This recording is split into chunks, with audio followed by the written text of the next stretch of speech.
Previously on the local disaster tour guide. At number 17 is Gorum, and he is the god of war who is prophesied to continue to exist until the last war is fought. And that, in summary, is exactly why I don't think Gorum is going to be the deity that's killed off by Paizo.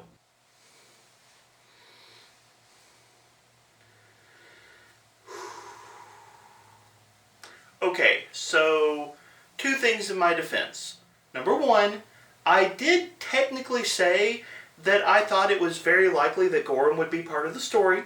And number two, he was my number 17 pick overall, meaning that there were at least 3 other deities that Paizo could have revealed as the dying god that would have been more embarrassing for me. Today, we're going to talk about the recent War of Immortals livestream and all of the news that Paizo dropped on today's episode of the Local Disaster Tour Guide.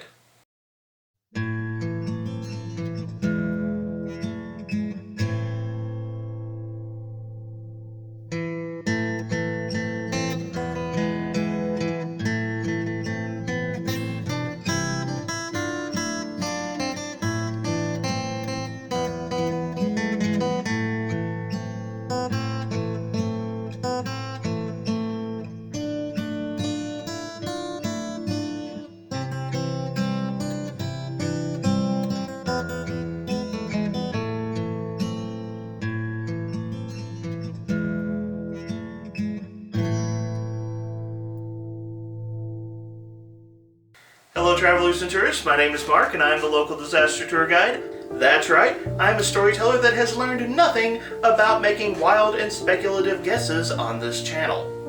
Welcome to a journey through the fantastic world of TTRPGs like Pathfinder and Starfinder, and welcome to a discussion of the War of the Immortals livestream that occurred about a week ago, where Paizo dropped a bunch of details surrounding the upcoming War of Immortals storyline that's going to be happening in the Golarion campaign setting. There was a lot of exciting stuff that was discussed, including the most prominent piece of news, where Paizo finally announced which of the core 20 deities in their setting was actually going to die.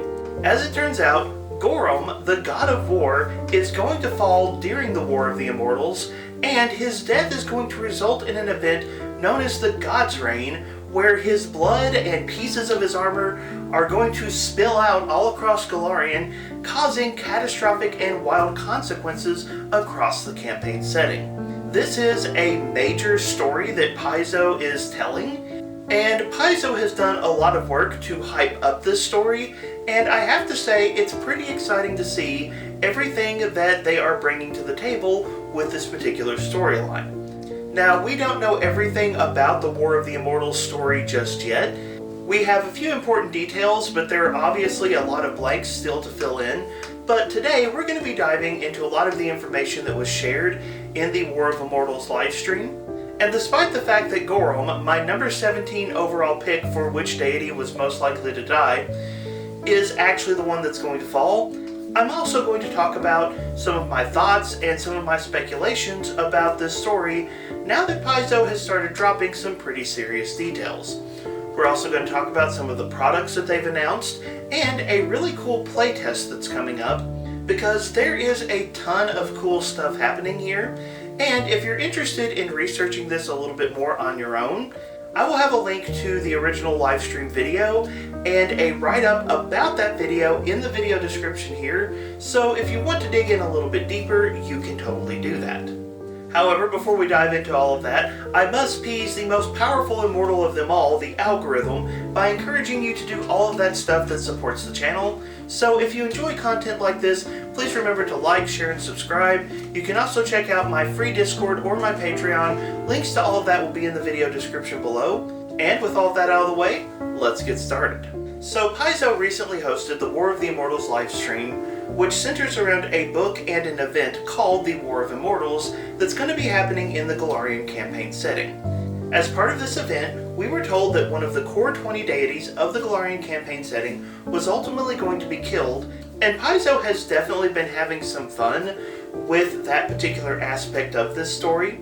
For a couple of months now, Paizo has been releasing short stories every week called the Godsrain prophecies, where they featured stories about the death of a particular deity in the Golarion setting, and then ultimately debunked that particular prophecy of a deity dying.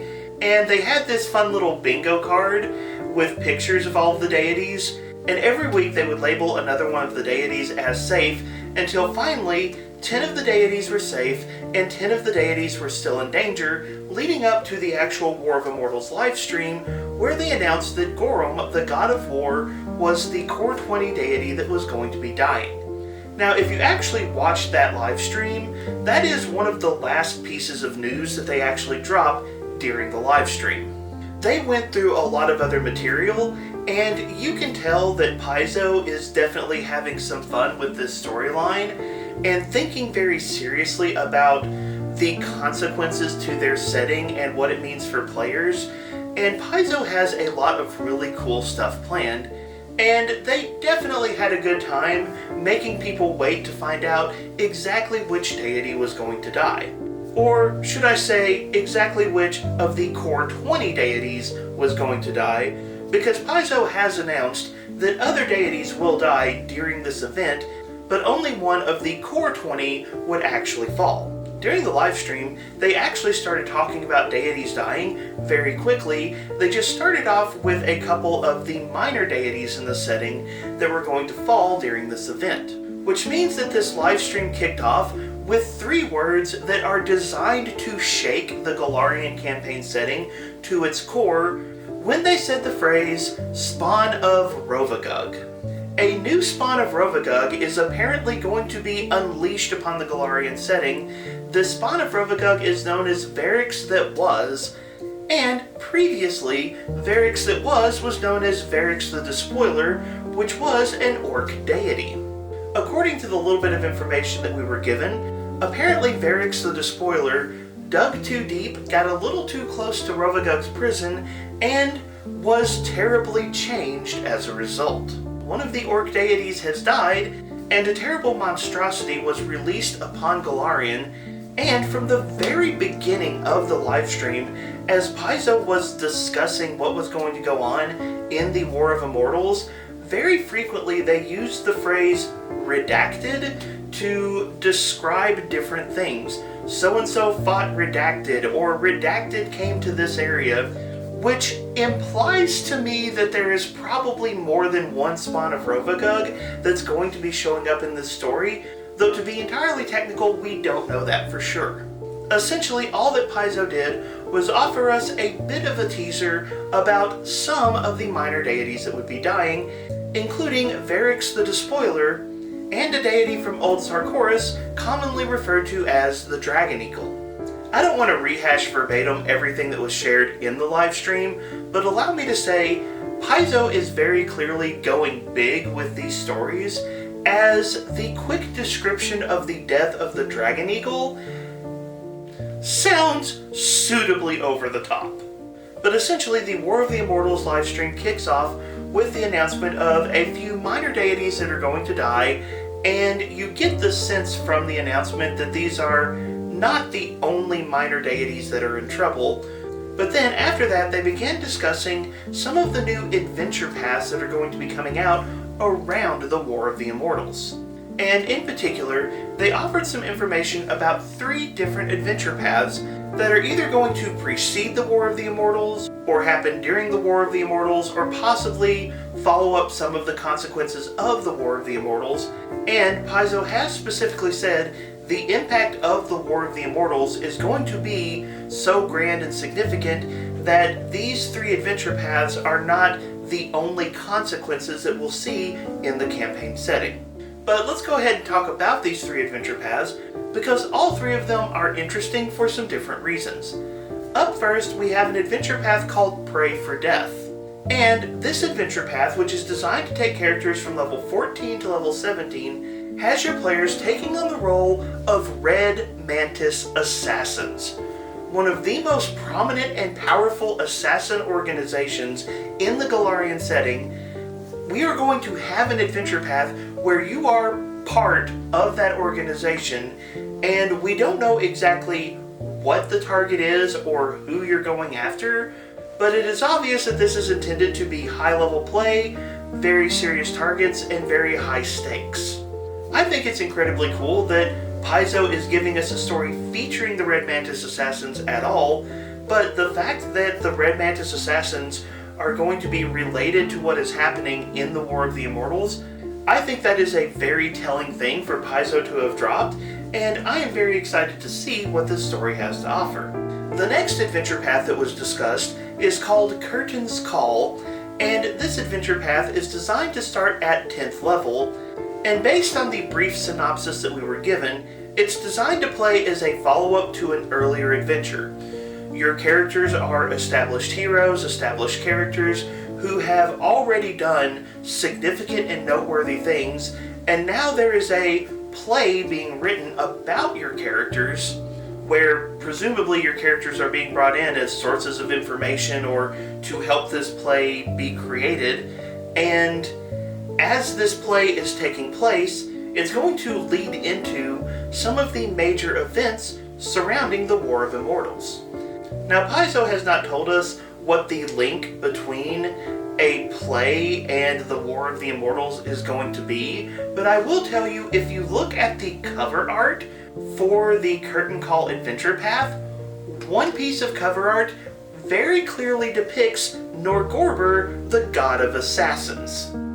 So allow me to say, while I am a little bit embarrassed that my number 17 pick overall for which deity was going to die, Gorum, turned out to be the deity that was going to die, I do want to point out that in that same video, I did predict that Norgorber was very likely to be the one killing a god, and given the fact that Norgorber is showing up in artwork surrounding the War of Immortals, I may ultimately be partially redeemed in my original predictions, or at the very least, that's what I'm hoping at the moment.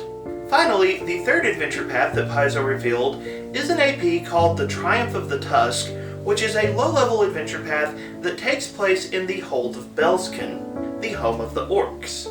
Now, in describing this adventure path, they didn't go into great detail about what was going to be happening, but they did mention that multiple orc deities would be dying, and I thought that that was a very interesting note that they dropped, because in the actual live stream, the only orc deity that they mentioned specifically was Varix the Despoiler, but they very clearly noted that orc deities, plural, would be dying, and that Triumph of the Tusk was an adventure path that was going to deal with some of the fallout of that event. Now this brings me to the first point in this video where I kind of want to go off script a little bit and speculate on some of the things that went unsaid during the live stream. During the live stream, Paizo mentioned that multiple minor deities would be dying, they told us that multiple orc deities would be dying, and that the orcs would be suffering a little bit more than some of the other groups on Golarion as a result of the events that are occurring in the War of Immortals. So, if you were to pull up a map of Golarion, you could very easily put a pin in the Hold of Belskin and say that that is a significant geographical location in the overall story, and then we're also told that one of the old Sarkoris gods, the Dragon Eagle, is also going to die, and if you were to look at Golarion, Old Sarkoris, or the region that was once known as the Whirlwound, is just a little to the northeast of the Hold of Belskin, which kind of puts those two regions side by side, meaning that there is some pretty heavy implication that there are a lot of things that are going to be going on in and around this particular section of the world. Now, exactly what's going to be happening, exactly who is to blame, exactly who all is involved, we don't know all of those details yet, but we do have a pretty solid geographical center for where all of this mess is starting, and I think that is pretty interesting to note. While Paizo did not drop anything directly hinting at this, I would like to note, if you look at the geographical regions surrounding the Hold of Belskin and Old Sarkoris, you have Ustalov, and then directly south of Ustalov, you have the Gravelands, also known as where Tar-Baphon is currently hanging out. Is it possible that the Whispering Tyrant may have directly or indirectly set off a chain of events leading to the destruction that is the War of Immortals? We don't know that for sure, but the geographic proximity to the Whispering Tyrant's base of operations does leave me a little bit nervous. As it stands right now, we have one adventure path featuring the Red Mantis Assassins, another adventure path prominently featuring artwork of the God of Assassins, Dorgorber, and at least 2 pieces of information pinning the epicenter of these events very close to one of the most important villains in the Golarion campaign setting, and I can't help but think that all of this is going to play together somehow into some kind of epic over-the-top story. I could be wrong about the pieces I'm trying to make fit here, but I am excited nonetheless. Going back to some of the concrete details that were actually shared during the live stream, there was an important detail that was offered about these 3 adventure paths, which is none of these adventure paths are actually going to be mythic adventure paths. The actual book, War of the Immortals, which is coming out later this year, is going to introduce the Pathfinder 2nd Edition take on mythic rules for the game. For those of you who may be unfamiliar, mythic rules were a set of rules that Paizo released for Pathfinder 1st Edition that sort of laid over top of the regular Pathfinder 1st Edition game and allowed you to push your characters to far more extravagant and crazy heights that allowed your characters to accomplish truly mythic deeds, if you will.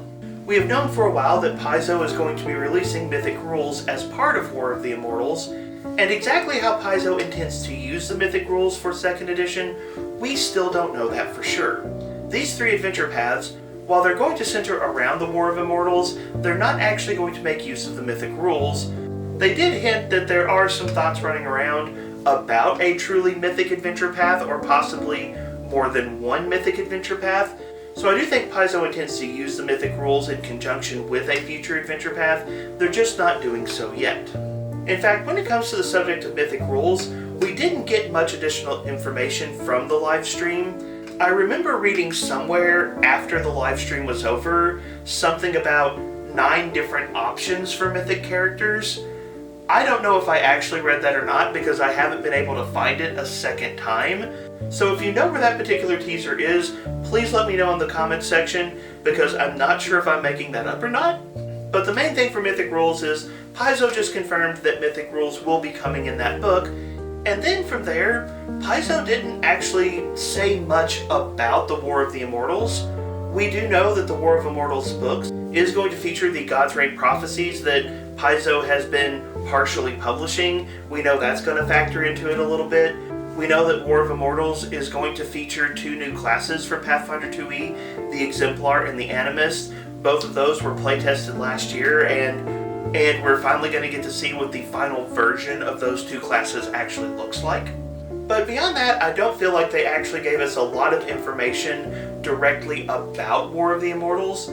They did drop some pretty interesting artwork featuring the Rider of the Apocalypse known as Zuriel, a sometimes ally but often antagonist of Gorum. So that is an extra fun plot hook that Paizo dropped during the stream, but overall we didn't get a lot of concrete details about what we're going to see in War of Immortals.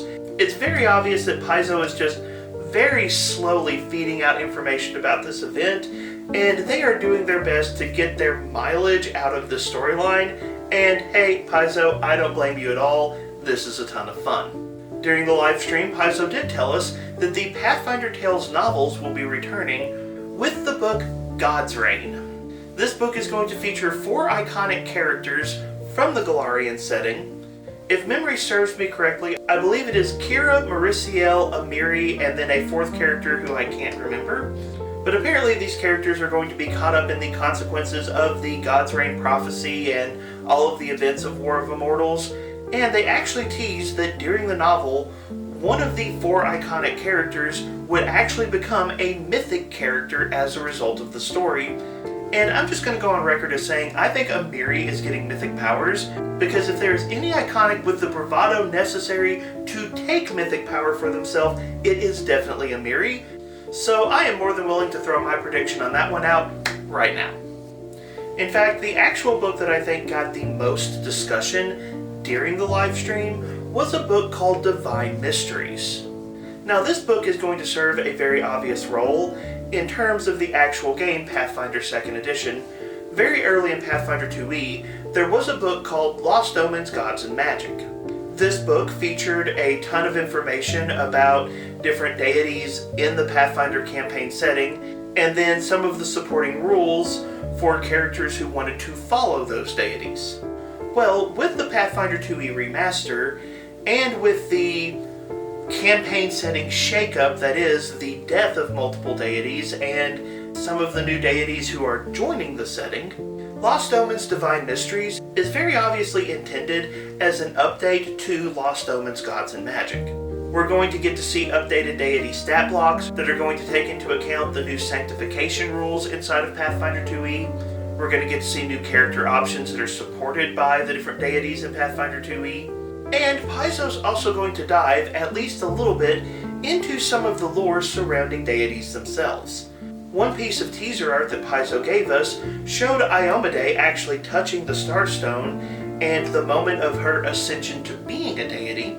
And we were also told that Paizo would finally dive a little bit into the metaphysics of what deities mean to the actual Golarion campaign setting. So all in all, I think Divine Mysteries has the opportunity to be a very interesting book, and it very much looks like a book that's going to be interesting both to storytellers and to players.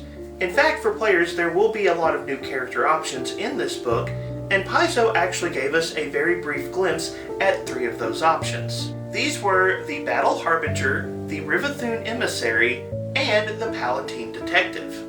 Paizo directly shared that the Battle Harbinger is going to be a new class archetype for the cleric, offering a new way for people to play clerics inside of Pathfinder 2e. Now, this particular piece of news I'm a bit divided on.